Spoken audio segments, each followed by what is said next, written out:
Model, 66-plate Renault Kangoo Ml19 Business 1.5 DCI ULEZ compliant starts drives minor issue.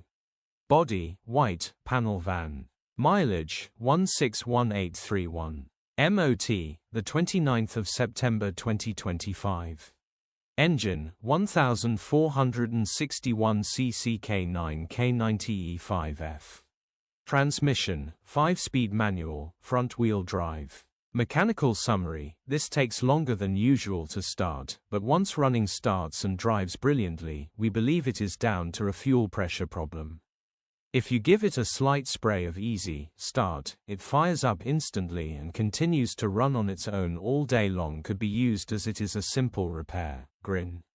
Condition summary: bodywork is indecent, average condition reflects the age and mileage of the vehicle. Interior is indecent, average condition still more than comfortable. Rear load area is very clean and tidy with loads of life left in it. Genuine honest work van. Features: 2 former keepers, electric windows. EU status, Euro 6. HPI, clear. Click the link in the description for pictures and more info.